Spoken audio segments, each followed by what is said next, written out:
السلام عليكم ورحمة الله.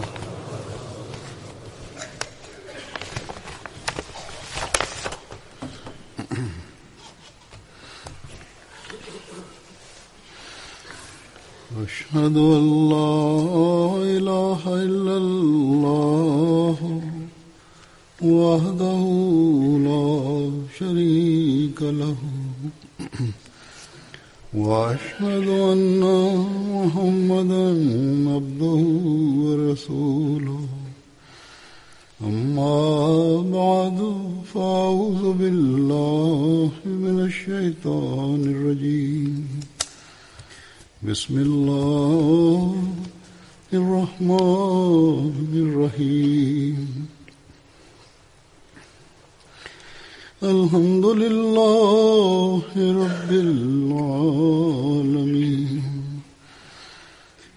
الرحمن الرحيم مالك يوم الدين إياك نعبد وإياك نستعين اهدنا الصراط المستقيم صراط الذين أنعمت عليهم غير المغضوب عليهم ولا الضالين.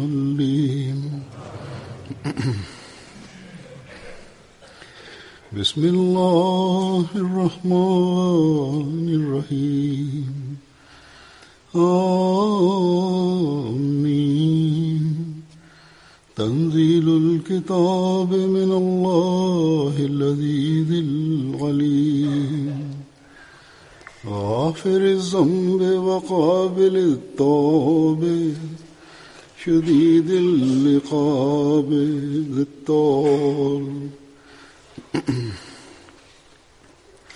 لا إله إلا هو إليه المصير. الله لا إله إلا هو الحي القيوم لا تأخذه سنة ولا نوم له ما في السماوات وما في الأرض من ذا الذي يشفع عنده إلا بإذنه يعلم ما بين أيديهم وما خلفهم ولا يحيطون بشيء من علمه إلا بما شاء وسع كرسيه السماوات والأرض ولا يؤوده حفظهما وهو العلي العظيم.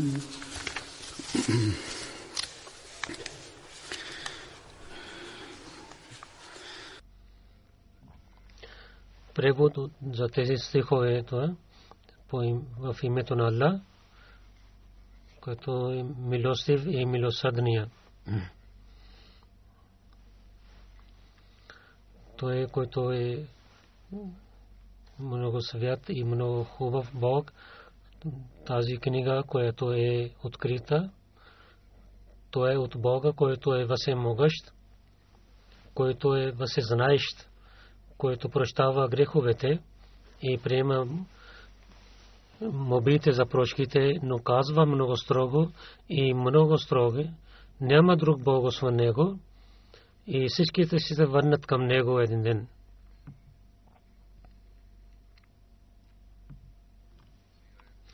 Другия стих, който е Айтул Курси, преводе, че Бог няма друг Бог освен Него, Аллах, той е винаги жив и винаги той е съществен, той нито спие, за Него е всичко, което е на земята и на небесата. Кой може да ви даде молба пред Него за прошка, освен Него? Той знае, който има пред тях и който е зад тях, и те не могат да знаят нищо от неговото знание, освен това, което той дава. Неговата власт е на земята и на небесата. Той не отчаива да разгледа тези неща.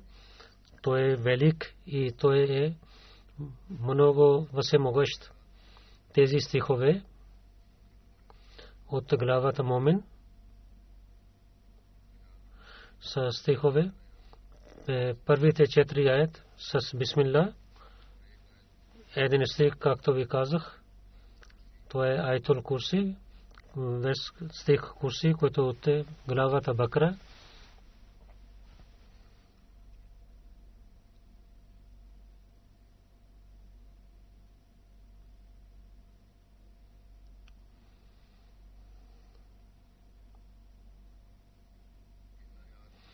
В тези стихове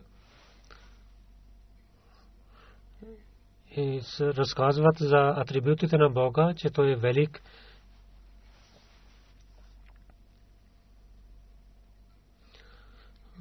За важността за тези стихове в традициите на пророка, пророк саллалаху алейхи ва саллям, той каза,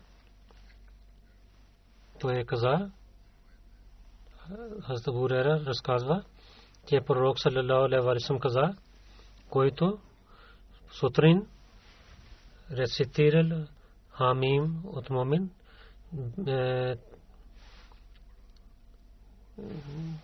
до Илахил Масир рецитирал и рецитира Айтул Курси, до вечерта Бог ще защитава на него.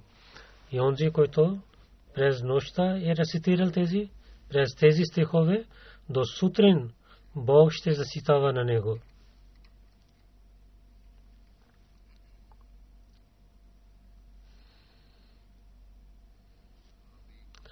Хамим от главата Момин е втория стих. Първия е Бисмиллахир рахманир рахим,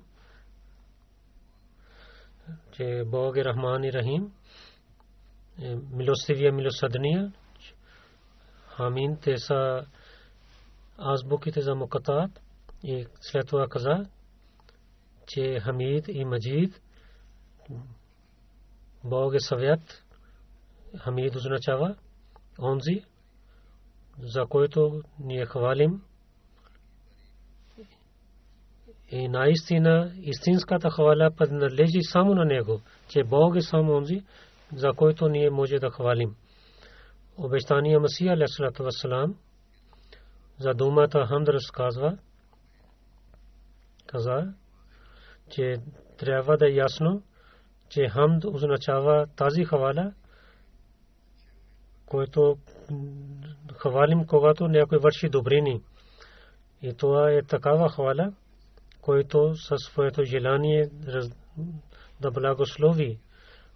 И както той е желаел, така той да прави добрини с другите. И каза, че истинската хвала е само за онзи същество, който има всичките светлини и хубави атрибути. И той да раздава благослови на някои други. А не е така, че бъдейки над другите, той да благослови. Истинската хвала е само подлежи на онзи, който благослови, а не само това, че той е много слаб, но той винаги благослови.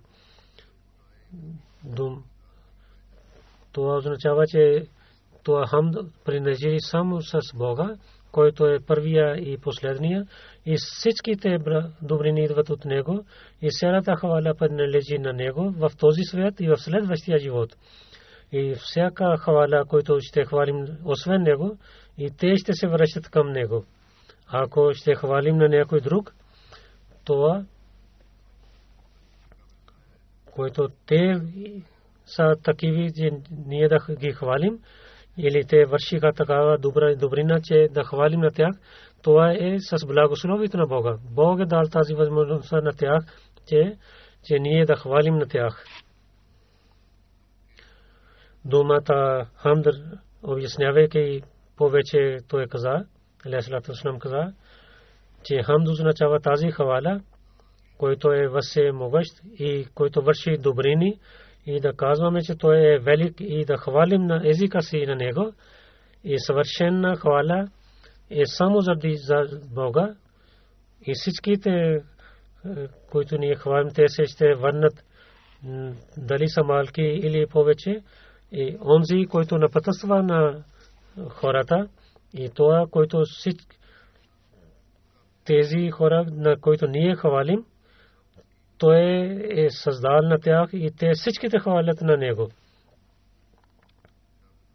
И така и той каза, думата, същата дума разказвайки, че думата хамд означава, че Бог Табарак ва Таала каза, че о мои хора, познайте се с мен, с моите атрибути и гледайте колко хубави са моите атрибути. Аз не съм като други слаби хора. Място на моята хвала това е много велико място. И вие в небесата и земята не може да гледате тези атрибути, на които може да хвалите, и те ще бъдат в мен. И ако ще приброите тези атрибути, вие не може да ги приброите тези атрибути. Колкото вие може да разбирате тези неща, и хората, които опитват да знаят за тези атрибути, много мислете. И ще гледате ли някой такъв човек? Дали има такава хвала, който аз нямам? Дали вие гледате такава нещо, който е далеч от мен и от моите атрибути? Ако така ще хвалите, ако така ще мислите, тогава не разбрахте на мен. Тогава вие сте сляпи. Затова всяка хвала принадлежи само на Бога. Наистина аз, Бог, заради моите атрибути, хората се запознават с мен и моите този силен дъжд, това излиза от мен. И онези хора, които с моите съвършени атрибути гледат в мен, и където те гледат няколко хубави неща, и където те мислят, могат да мислят, каквото те гледат светлина, те казват, това е заради Бога. И всяка велико неща са свързани, които те гледат със своите очи. И всяки могъщи неща, които те гледат в света, те казват, че това е от Бога. Те са онези хора, които така казват, те вървят по моя път на знанието на мен. Те са истинските хора и те се бъдат успешни хора. Затова той каза, че Бог, нека Бог да е със мен, ставайте и търсете великите атрибути на Бога. И онези хора, които дълбоко гледат и мислят, и гледате с много дълбоки очи, трябва да гледате в атрибутите на Бога. Защото атрибута за хан ще знаете за другите атрибути на Бога. Той каза, че много дълбоко мислете и гледате както е съвършен атрибут. И в ясните неща, в скритите неща, така да търсете на Бога, както един човек, който желае да изпълни своите желания, и така да знаете на благословите на Бога и да знаете атрибутите на Бога, да хвалите на Бога, да търсите пътища, от които вие хвалите на Бога. Трябва да опитвате с всичките си усилия, като един човек, който има алчност, когато ще пристигне това място, и ще тогава вие ще получавате своя Бог. И това е път, който е отворен само за напътствените хора. Това е вашия Бог, който е всемогъщ. Всичките съвършени атрибути принадлежат на Него.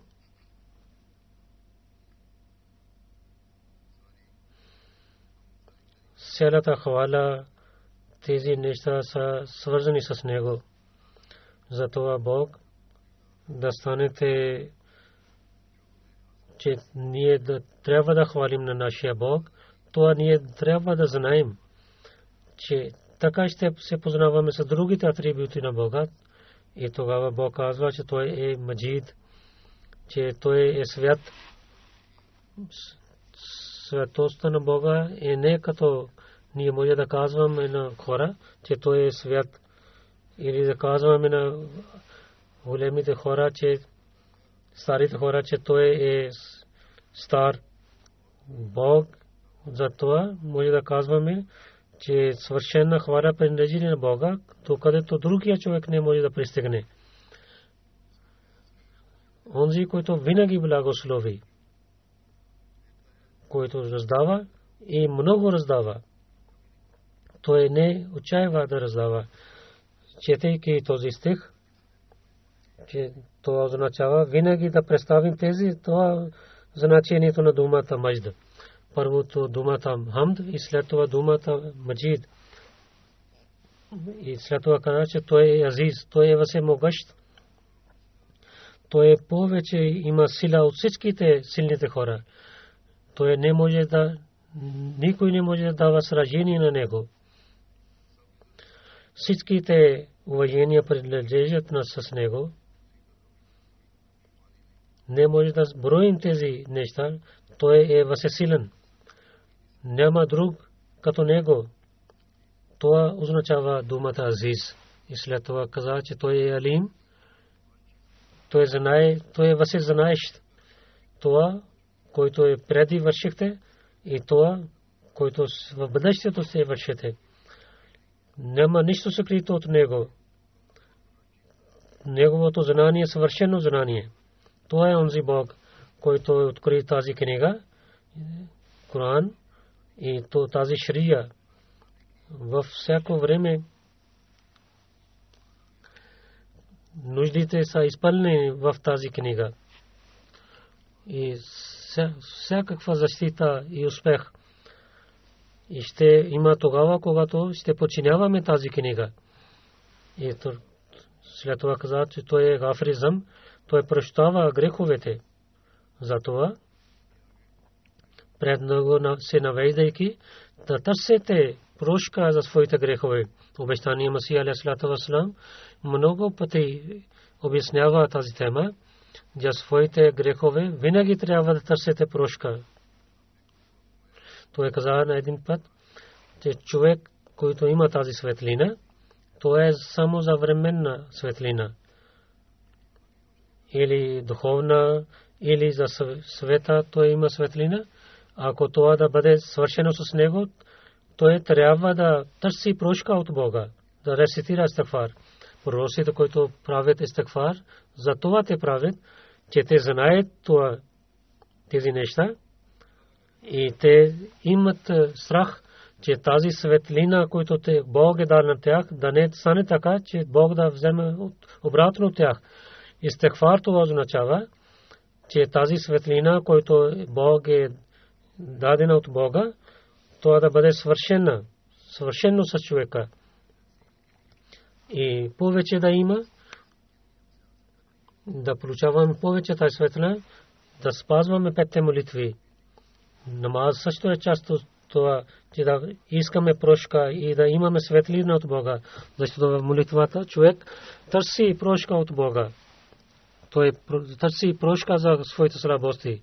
Той каза, че всеки ден, отваряйки сърцето си, човек да търси от Бога, който знае тези неща, той че молитвата, чрез молитвата той се пристигне до своя Бог. И молитвата е тази, чрез който тези болести се изчезват.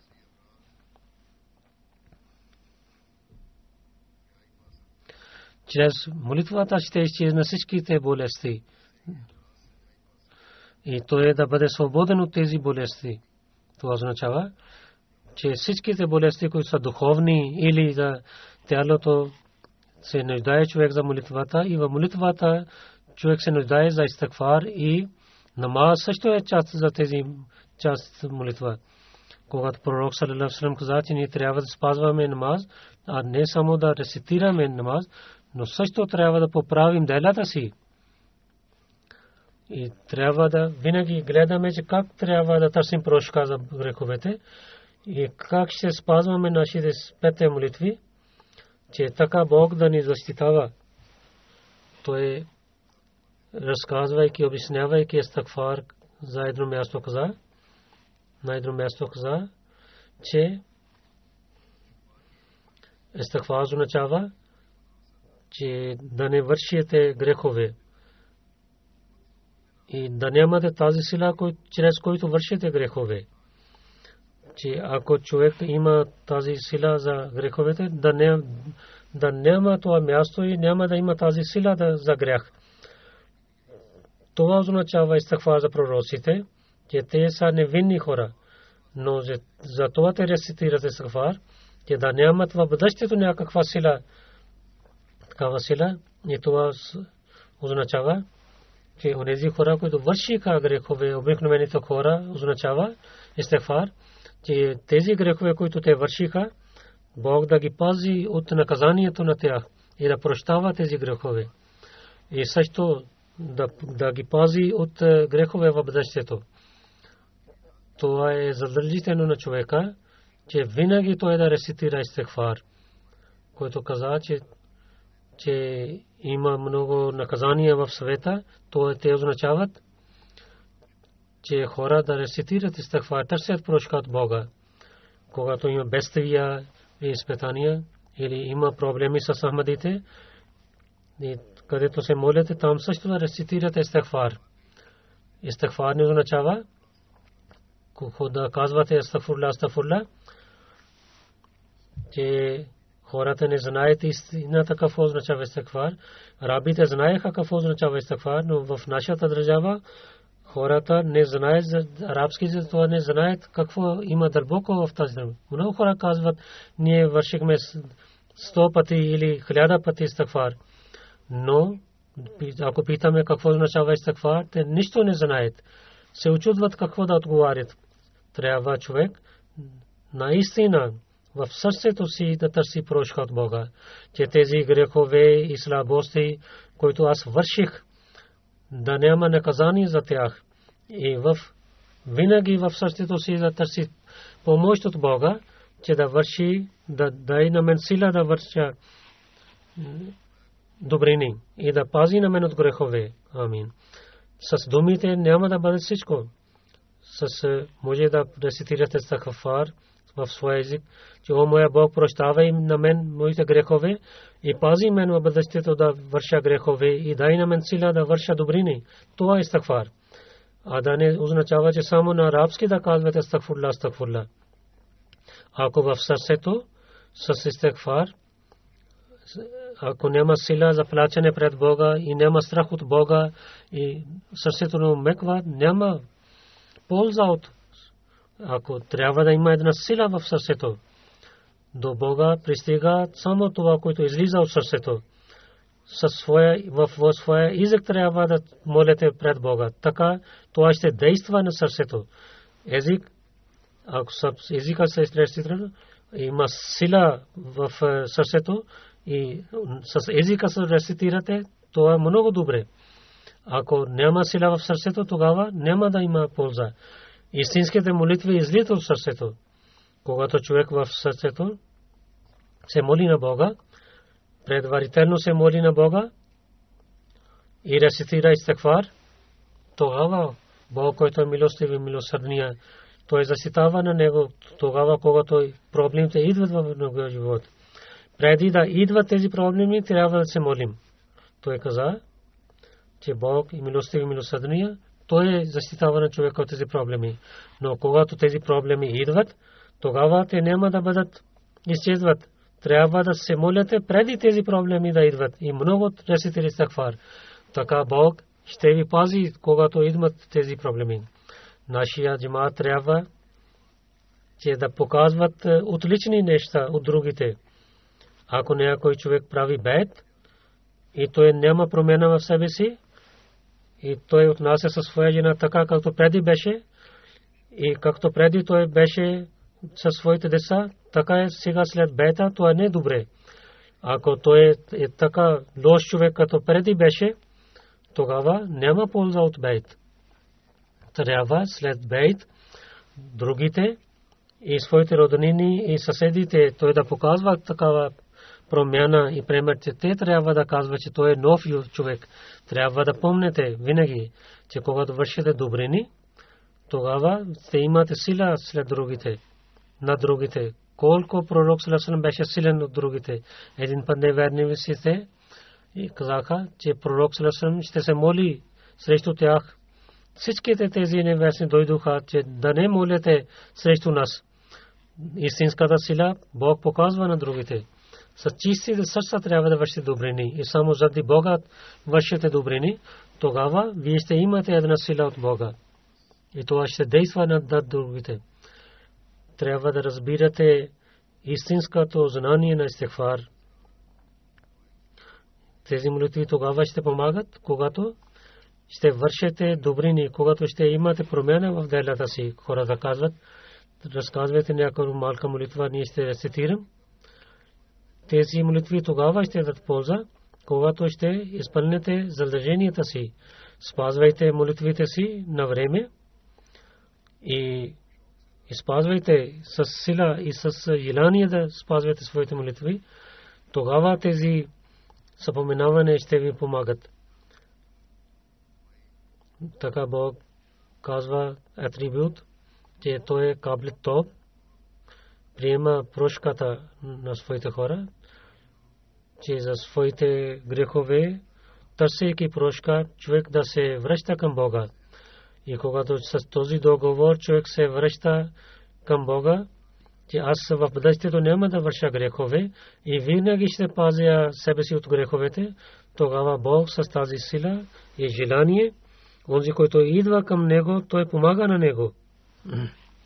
Обещания Масия алейхиссалату вассалам така разказва тази тема на едно място. Той каза, че този ден е кой ден, който е по-хубав ден от петичния ден и Байрам.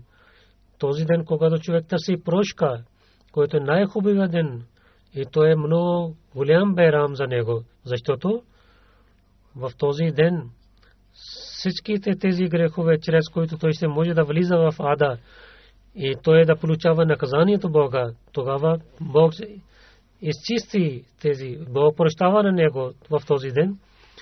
Това е ден като Байрам за него, че който пази на него от ада и да пази на него от наказанието на Бога.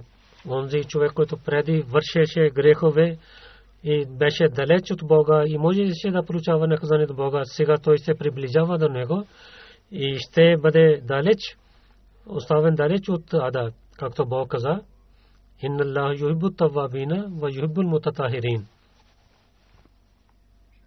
Наистина харесва онези, които търсят прошка, и харесва на онези, които изчистят себе си. Чрез този стих може да знаем, че Бог, онези хора, които търсят прошка, те стават любими на Бога. И също, че с истинската прошка трябва да има съвършена чистота. Това е еднословие. Истинската прошка тази ще бъде, с който ще има съвършена чистота. Затова човек винаги да казва, че аз в бъдещето няма да върша грехове. Когато така ще стане, когато има чистота, тогава неговата прошка ще бъде прията при Бога. От всичките грехове и мръсотият човек да отдалечи, а само да казва прошка и да рецитира тези думи, няма полза. Този мубарек ден, когато човек търси прошка от греховете си и да прави договор с Бога, че той ще бъде свързан с него и се навежда пред него, наистина това наказание, което скрито може да пристигне до него, заради неговите грехове беше готов за него. Човек ще бъде спасен от това наказание. И така той ще получава това, което той не може да мисли, че той ще получи. Вие може да мислите, един човек, когато е отчаян да получава нещо и в това състояние, той да получава колко радостен той ще бъде, когато той получи. Неговото сърце ще има нов живот. Затова в традициите пише, в предишните книги пише, че човек, когато излиза и смъртта за греховете, има нов живот чрез прошката. Бог се радва с него. Това е наистина една радост, че човек, който преди вършеше грехове, и да получава наказание чрез греховете, и наказанието е готово да хваща на него. Един човек тези грехове, имайки прошка от тези грехове, да се обръща към Бога, наистина Бог се радва за това.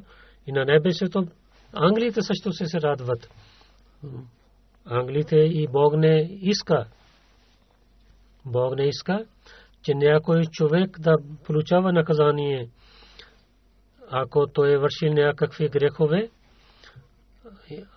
Тогава Бог иска той да търси прошка. Че този ден, когато човек търси прошка, това е един много мубарек ден. Защото в този ден той има нов живот и приближава до Бога.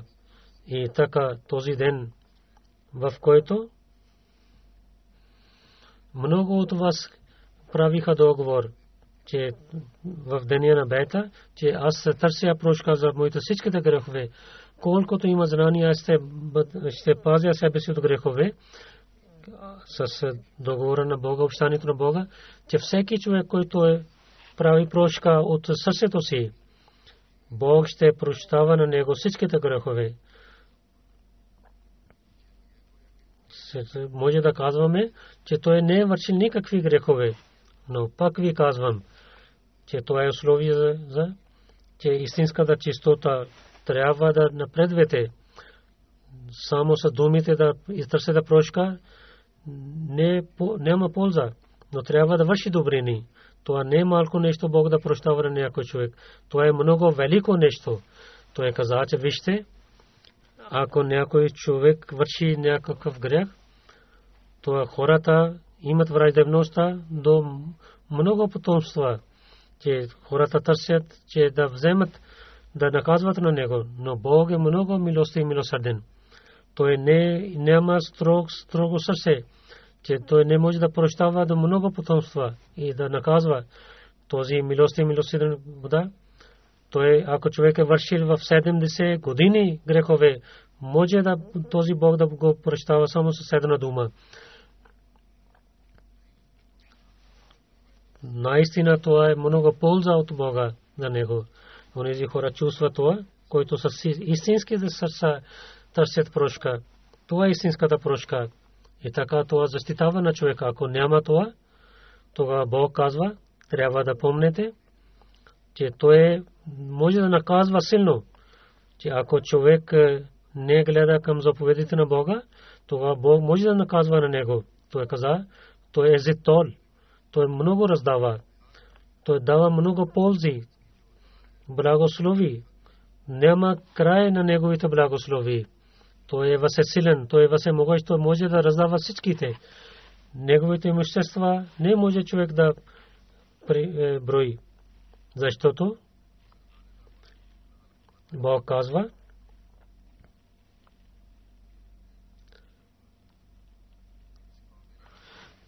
помнете моите тези атрибути, тогава винаги ви ще имате полза от мен. Няма друго освен него, който може да има такава сила. И ние в този живот и в следващия живот ще се връщаме към него, когато ще чувстваме така, че най-накрая ние ще връщаме към него, към Бога. Тогава ние ще вършим добрини и ще се обръщаме внимание да вървим по правия път. И наистина Бог тогава ще защитава на него. В този другия стих, на който пророк саллалаху алейхи ва саллям на едно място така обръща нашето внимание, който каза Аятул Курси, в традициите пише, че Абу Хурайра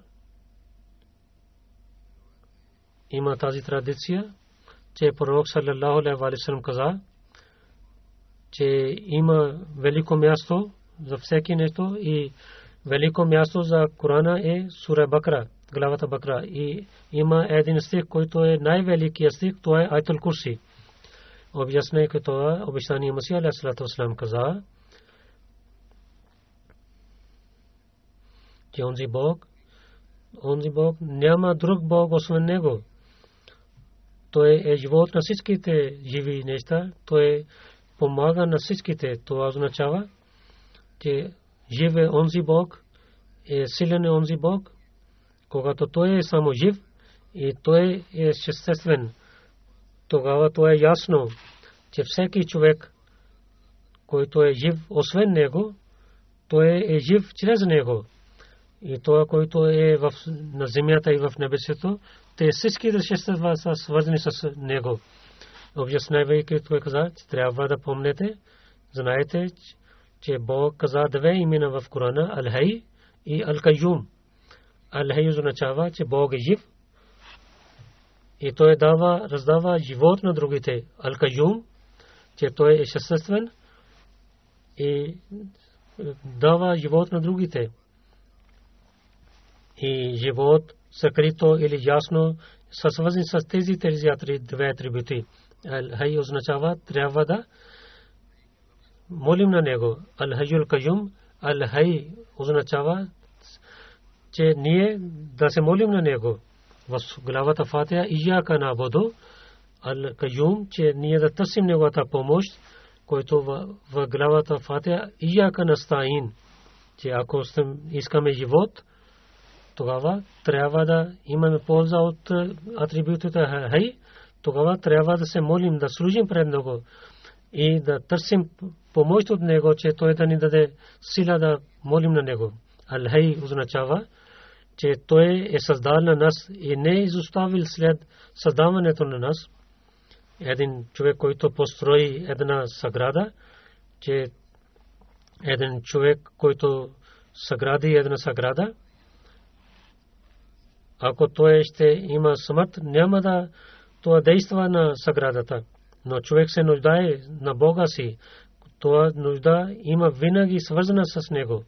Затова във всеки момент човек се нуждае от помощта на своя Бог. Затова е важно, трябва да търсим помощ от Бога и това означава истигфар. Разказвайки преди той изяснили темата истигфар, но трябва, когато имаме полза от този атрибут, тогава много истигфар трябва да рецитираме. Така ще имаме сила за служене пред Бога. И в Аятул Курси, който друга тема разказвайки, той каза, че всеки човек, когато се моли за другия човек, това също е шифат. И това трябва да е атрибут на един вярващ, че винаги да се моли за другите, че освен полза на Бога няма шифат. Никой не може да прощава. Бог каза, че Коран разказва думата шифат, един човек да се моли за своя брат, че той да получава това и да няма проблеми в неговия живот. Ако някой човек каза за молитвата, трябва да се моли за него и той да изпълни неговата цел и да няма проблеми в неговия живот. Затова това е заповед на Корана, че онзи човек, който много се наведа пред Бога, той да се моли за своя слабия брат, че това е истината за думата шифат. Затова ние се молим за нашите братия. Нека Бог да им даде сила и да премахне техните проблеми. И това е милостта към тях. Вид милост към тях. Всичките хора са като едно тело. Затова Бог много пъти учи на нас, че той ще приеме шифат, но вие трябва да се молите за своите братия и винаги трябва да се молите и шифат и винаги търсите милост за тях. Това е вашето право за вас да се молите за другите. Думата шифат е от шуфа и шуфа означава две, което е обратно за три. Човек тогава ще стане шафи, когато със съвършена милост, бъдейки джуфт, той ще бъде свързан с другия и търси помощта на Бога за другия както себе си. Трябва да помнете, неговата религия няма да стане съвършена, докато той да има милост за другите за шифат. Трябва да има съвършена милост за другите. Да обича на Бога и да обича на човечество така, да мисли, че тяхната болка е моята болка и да се моли за тях. Това означава шифат. Това е една важна точка. Трябва да, когато рецитираме този стих за милостта за човечеството, ще има повече сила ние в себе. Пророк Сарасалам, когато каза да рецитираме това, че онези, които вярват, помежду си да има милост, особено това има заповед и за човечеството, то се обръща на внимание да станем милостиви към цялото човечеството. Но с некъсмет ли е, мусулманите помежду си, те търсят кръвта за един на друг. И те казват, че ние Коран и рецитираме традициите. Те претендират така. Но трябва да помнете, че истинският шифат Бог е дал на пророк саллалаху алейхи ва саллям. И ние гледахме тези неща, примери в неговия живот. Разказвайки тези неща, обещания Масия алейхи салам каза, че последния шафи е онзи, който е дал пример в този живот за шифат. В следващия живот той ще стане шафи, че нашия пророк саллалаху алейхи ва саллям, той ще се моли за нас. Тогава той е пример за нас, когато в този живот той е показал този пример. Ако гледайки този пример, когато гледам на Муса, че дали той е шафи, но много пъти той също е шафи, че много пъти дойде наказание и чрез неговите молитви изчезна. И така и когато гледаме на Мухаммад Мустафа саллалаху алейхи ва саллям, ние гледаме, че той също е съвършен шафи. Че с ясни думи ние гледаме, наистина гледаме, че това беше неговите молитви, че той на бедните последователи дал сила, те станаха царе. Това беше неговите молитви, че въпреки че хора се навеждали пред идолите, те така вярваха в единствения Бог, който не гледаме така пример на друго място. Това е неговите молитви, че досега, че неговите хора, които подчиняват на него, те получават откровение от Бога. Бог говори с тях. И Масих ибн Мариям, не гледаме тези неща в тях. Нашия Саййид Мола Мухаммад Мустафа саллалаху алейхи ва саллям, неговите молитви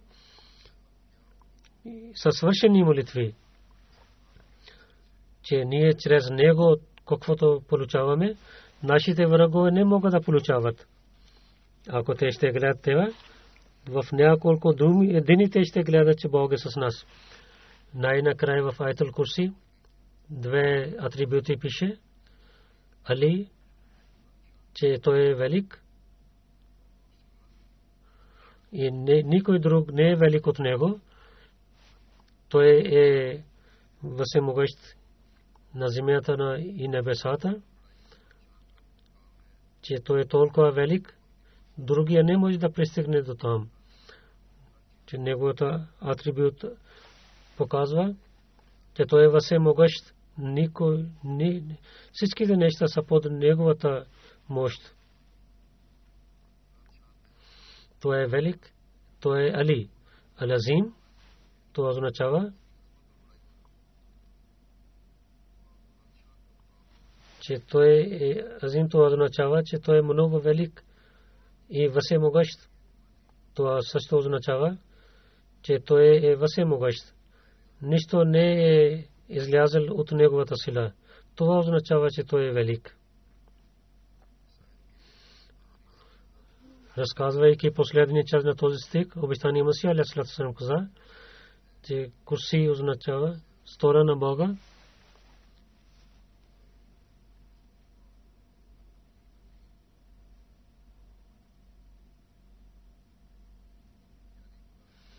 че е стола на Бога, че всичките небеса и земя са в стола на Бога, че той не отчаива да защитава на тях. Той е много велик. Никой не може да знае, че колко е той велик. Той е много голям и никой друго не може да сравняваме с него. Това означава Аятул Курси, че в небесата и земята всичко са свързани с Бога и той е всемогъщ и той има съвършена сила. Той е велик Бог, който има съвършена сила. Няма край за неговата сила. Няма граници за неговата сила. И той владява всичките неща. Когато разбираме тези неща, когато човек разбира тези неща и мислейки тези неща, човек рецитира този стих, тогава той ще иде при Бога и ще получава неговата защита. Когато човек търси неговата защита, тогава той изпълнява правата на Бога и човешките права той изпълнява и така опитва. Трябва той така да опитва. Когато той ще изпълни тези права, тогава Бог ще защитава на него. Тази тема е, чрез която, представяйки пред нас, който посветил пророк саллаллаху алейхи ва саллям, да рецитираме тези стихове, ще бъде защитаван. Да не само рецитираме тези стихове, и също да мислим тези теми, които са разказвани, и да подчиняваме тези заповеди, и да имаме това знание, чрез който показва тези стихове, и който рецитира пророк саллаллаху алейхи ва саллям, и където Коран обяснява, и така и обитания Масия алейхи салам обяснявайки разказва на нас. Ако са тези неща, тогава човек с благословите на Бога ще получава защита на Бога. Нека Бог да ни даде възможността ние да прекарваме нашия живот чрез тези свети. След молитвата има невидимата прогаbalна молитва. Абда Бегам, госпожа, жена на професор Дахри Сахиб, 22 януари 75 годишна беше. Тя почина инна лиллахи ва инна илайхи раджиун. Нейната баща Ниаз Мохаммад Хан, той беше офисър, чиф комишнер в източна Пакистан, след това в Карачи, но той не беше Ахмади. Абда Бегам, неговата майка беше Ахмади. И от децата Абда Бегам само тя стана Ахмади. 1963 година тя прави бейт и след това тя васият също прави. И третия халиф след учението бие. Тя се омъжва с професор Абдул Кадир Дахри Сахиб. Тя има 5 дъщери, един син. Много дълго време тя беше съдър лежна и зила Нвабша също беше съдър. Много служи на джамата. Тя беше много силна с другите жени. Тя отиваше в своя регион дълги място. Тя беше много богата, но беше много проста жена. Помагаше на бедните, винаги помагаше. И амадите, които бяха бедни, тя отиваше там, много проповядваше от Нвабша на 17 жени. Те правиха бейт чрез нея до дома. Тя учеше Корана на децата. Неговия мъж преведел Корана на синди език. Той беше амир зила на Нвабша град и след това зила на региона. Сега неговия син е амир. Неговите деца учиха много хубаво. Много се молеше, много силна и тя беше много проста жена. Тя беше свързана с джамата и на халифа много обичаше. нейният син пише, че винаги гледаше думите на халифа. Тя така поднечаваше, че преди 2 години тя стана много болна. Тя имаше рана на крака, че те трябваше да режим крака. Тя каза, докато няма позволение от халифа, аз няма да правя операция. И много дни тя чакаше, докато нямаше позволение от мен. И след това тя каза, каквото искате да правите, след когато халиф е позволил. И след бейт, въпреки че тя беше жена, тя беше много твърда, че тя беше неговата майка, нейната майка беше Ахмади. След смъртта на майка, нейните братия, че тя трябваше да те грабиха братията там в близко гробище. Тя беше мусия, тогава тя докарва своята майка в Рава, там грабила своята майка. Тя имаше много знание и вършеше своята работа чрез знанието. Участваше в годишните събрания. Четвъртия халиф за нея, на нейния син каза, знаеш, че твоята майка, че тя е една сабия за Ахмадия джамаат. 85-та година, когато там изтриха калима, тя така обичаше на калима, когато казаха на джамаата да пишете калима, тогава тя със своите ръце написала калима.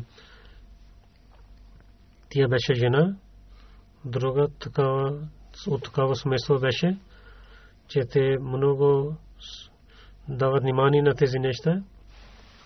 Когато тя приближи дените за смъртта, нейният син каза, че тя не може да дишаше. Тя каза, че те вземи тези пари, дай чанда за вакфети тарикети за диш ентина. Тя чинията, тя каза, че тя прави комити. И когато излизаше тези комити, събираха пари, тя даваше новата чиния, където гледаха хутба на Хазур.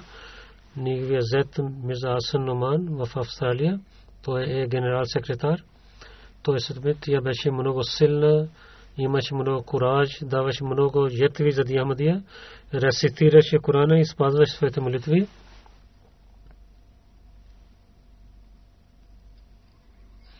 Въпреки че тя не знаеше синди език, тя не може да говори урду.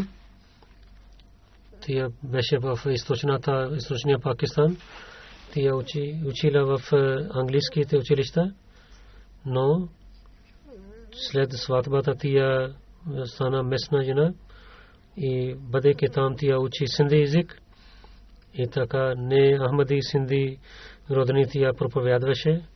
Нека Бог да прощава на нея и увеличава нейното място в рая и нейните деца също да продължават нейните добрини да вършат.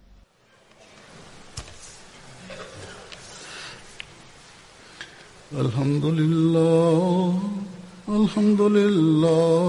nahmaduhu wa nasta'inuhu wa nastaghfiruh wa nu'minu bihi wa natawakkalu alayhi wa na'udhu billahi min shururi anfusina wa min sayyiati a'malina.